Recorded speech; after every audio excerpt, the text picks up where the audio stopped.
kembali itu semua pengalaman itu untuk diinternalisasi, untuk diresapkan di dalam hati, dan semoga itu menjadi kegembiraan spiritual yang mendorong kita untuk siap untuk melayani.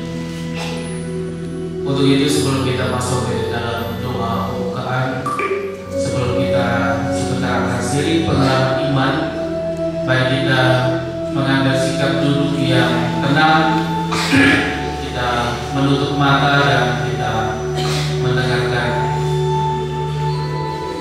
supaya suara pendidikan dan guru agama. Apa hal-hal yang menyenangkan dalam melaksanakan tugas sebagai pembina umat dan guru agama? Apa hal-hal yang membuat Bapak Ibu merasa senang, bahagia dengan tugas besar ini? Kemudian nanti Pak Ter akan menyampaikan apa yang menjadi harapan gereja dalam hal ini di lapangan terhadap seorang guru agama, pembina umat atau katekis, dalam hal ini mahasiswa, sesuai dengan konteks gereja saat ini. Terima kasih untuk kesempatannya Romo. Romo, sebelumnya saya boleh dengar ulang rujukan itu karena saya tidak tahu kalau saya itu tidak ada. Tidak ada parkir. Ya, itu risiko. Tapi tadi saya sudah baca. Apa yang terkesan bagimu dalam selama beberapa hari ini di stasi? Nanti sebelum sharing, kau sampaikan di stasi atau di lingkungan mana. Kemudian apa hal-hal yang menyenangkan, yang berkesan, lalu apa yang dapat dipelajari dari proses ini untuk dirimu yang akan menjadi seorang guru agama nanti. Itu juga untuk dua teman yang lain. Silakan. Oke, baik Romo, terima kasih.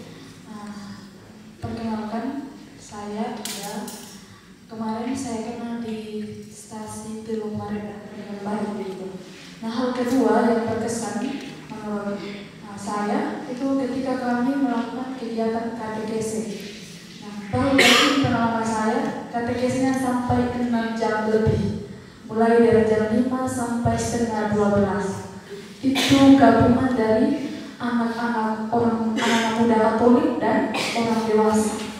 Itu kami lihat betul-betul bagaimana mereka anak-anak muda di sana itu kritis, dan bukan hanya anak muda saja, orang tua pun kritis. Kami dikasih pengalaman yang begitu menyenangkan yang bahkan menyentuh kami, dan mereka punya antusias ketika berkatekesi itu sangat luar biasa. Mereka sering punya pengalaman seperti orang yang memang betul-betul berpendidikan baik begitu.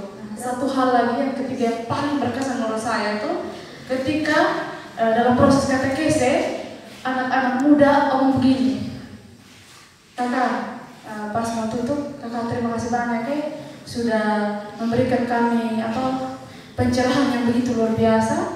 Nah, sekarang kami merasa bahwa kami ini sebenarnya bisa lebih dari kakak mereka, tapi selama ini kami yang tidak punya kesadaran terhadap ini. Dan kami langsung, wah berarti kita ini katekesnya itu betul-betul berhasil. Dan ternyata selama 3 hari kami di sana, mereka bilang mereka cemburu, mereka bilang merasa iri kok. Saya dari stasi Liku, kalau teman-teman tahu dekat dengan lapas di Kilo Enam sini.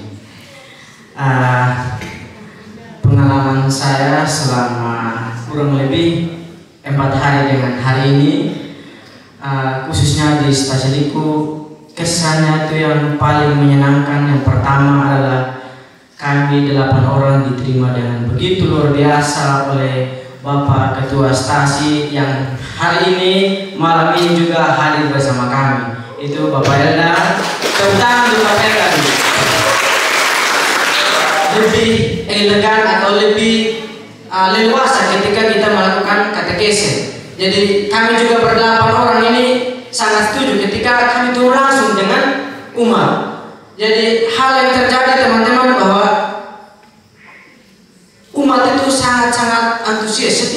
Setiap rumah itu yang kami kunjungi, mereka begitu senang terima dengan kedatangan kami. Selamat malam. Terima kasih atas waktu dan kesempatan yang untuk membagikan pengalaman saya selama berada di lingkungan Santo Yohanes W.E. Bole. Jadi pengalaman saya di sini saya akan menceritakan secara keseluruhan saja. Ketika kami diterima di lingkungan Santo Yohanes W.E. Bole, Bapak Mama terima kami dengan begitu luar biasa dan dengan ramah. Awalnya itu kami berkumpul di rumahnya Bapak Wakil Ketua Lingkungan, Bapak angkat saya sekarang. Lalu kami dibagi ke rumah-rumah umat. Di sana kami semua ketika berkumpul kami selalu bercerita. Mama Bapak semua di sana melayani kami dengan baik. Wawasan atau pengetahuan Bapak Mama tentang gereja itu baik sekali. Malah ada berbagai hal yang mereka lebih ketahui daripada kami yang sekolah. Itu menjadi motivasi untuk saya. Saya berpikir bahwa kita saja yang sekolah belum tahu, tapi mereka tidak. Maka dari mereka saya belajar bahwa pendidikan memang sangat penting untuk kehidupan. Namun ketika kita juga mendapatkan pendidikan tidak harus di sekolah yang formal, itu sangat baik. Lalu hal yang paling berkesan lagi ketika di sana itu Bapak Mama itu ketika kami jalan atau lewat kampung mereka selalu menyapa kami dan mereka benar-benar menghargai kami di sana. Itu saya kira di stasiun Walamata. Mungkin saya akan cerita sedikit kesan kami di stasiun Walamata itu. Pada saat kami ke stasiun Walamata itu, kami juga masih senang itu dijemput dengan begitu semangat oleh Bapak Guru Agama dan jajaran stasiun bersama Ketua Lingkungan, Ketua Basis dan semua pengurus lingkungan.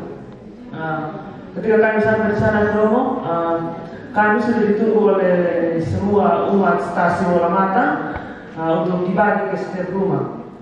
Ketika kami sampai di sana Bromo, kami langsung ditarik begitu untuk dibawa ke setiap rumah. Maksudnya kami sudah tidak mau lagi untuk ditunjuk begitu, maka langsung ambil bahwa 2 orang itu di rumah ini dan yang lain di pakai tarik. Tapi sebelum kami ke sana bagaimana atau kopernya sama? Itu perjalanan dari sini menuju ke pusat stasiun atau sudah dari kaki ke rumah? Itu beberapa dari sini memang kami numpang di stasiun Irma itu. Kemudian kami turun di Simpang. Dari Simpang itu mungkin bisa 2 kilo. Itu bukan ikut di jalan tapi ikut istilah jalan kebun gitu. Jalan alternatif. Ya problem. Nomor itu kami ada pikul betul cover dan cover dari kasihan itu banyak banget. Yang punya koper berdiri coba. Saya punya koper itu kaki. Ada di.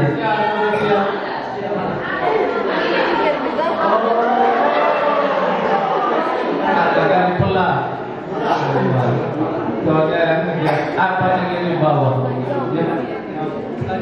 Lalu yang kesan yang saya lihat di sana Bromo, itu guru agama dan jajaran itu tidak ada yang tamatan SMA Bromo. Itu pun SMP tidak ada, hanya mereka tamatan SD kelas 5 Bromo. Di situ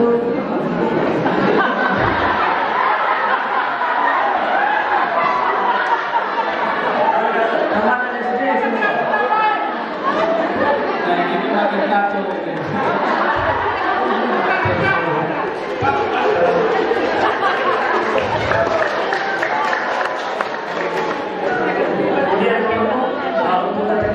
Kami berjalan lancar dulu. Kami sudah Bromo kami di sana itu selama 3 hari hanya mandi 1 kali saya Bromo.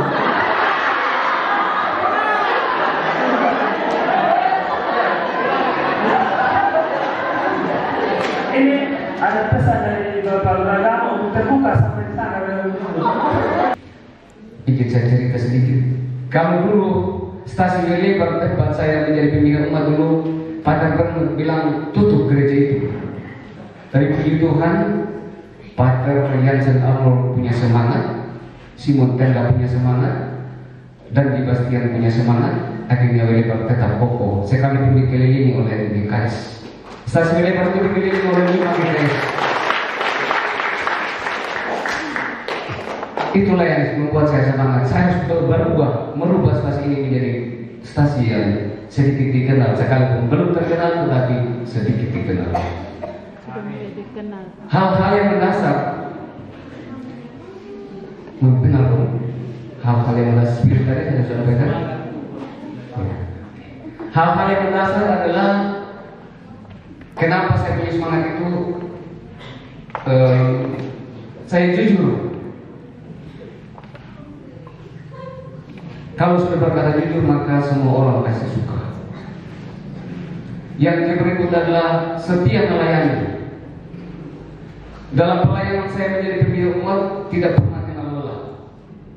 Tidak pernah kenal lelah. Entah malam dipanggil saya siap jawab, entah hujan saya jawab. Yang sangat mendasar sekali dalam hati saya itu adalah saya dipanggil dan diutus menerima dengan segala kerendahan hati tugas perutusan itu, menerima dengan ikhlas dengan segala keterbatasan yang ada, tapi saya jalani begitu, tidak mampu juga. Karena saya tidak mampu, saya sangat-sangat pada waktu itu saya mengatakan tolong dulu begitu Yesus, kalau ada penolong tolong begitu. Ternyata saya dikuasai oleh Roh Kudus yang saya juga hanya dari SMK Pancasila dan masih ngani jadi sama dengan SMK sekarang, SMA sekarang. Jadi saya dengan rendah hati saya terima itu. Jadi saya yang memotivasi sungguh saya ini ada 4 ini. Iman, imani Allah. Lalu bagaimana saya akan mengenal Allah secara lebih mendalam, yaitu pendidikan. Pendidikan itu apa? Pendidikan itu Alkitab atau kitab suci. Itu. Tahu berdoa. Nah, ketika mereka tidak tahu berdoa, saya ajak mereka ke rumah-rumah penduduk yang beragama Katolik, dan di situ saya mendampingi mereka untuk berdoa. Hari demi hari saya lewati dan saya bimbing mereka dengan kursus-kursus. Lalu waktu itu sempat terjadi pembaptisan di wilayah Kerara. Nah, ketika sudah ada umat yang dibaptis di wilayah Kerara, dan di situ di wilayah cukup jauh dari stasiun Ipanoka dan Homba Karibir, maka kami coba-coba untuk beribadat di ruang sekolah. Nah, ketika kami beribadat di ruang sekolah, baru 1 hari saya sudah ditegur. Padahal awalnya saya izin di pimpinan, kekecewaan saya tidak tinggal begitu saja. Lalu saya angkat altar saya, itu altar yang sudah disiapkan, saya pindahkan di satu rumah penduduk di halaman rumah yang tidak ada atap apa-apa. Kami taruh altar di situ dan kami berdoa di situ di padang. Nah, hari itu juga kami mulai rembuk-rembuk untuk bangun stasi, bangun rumah tempat ibadah. Nah, ini salah satu pengalaman saya yang saya tidak pernah lupa sampai kapanpun.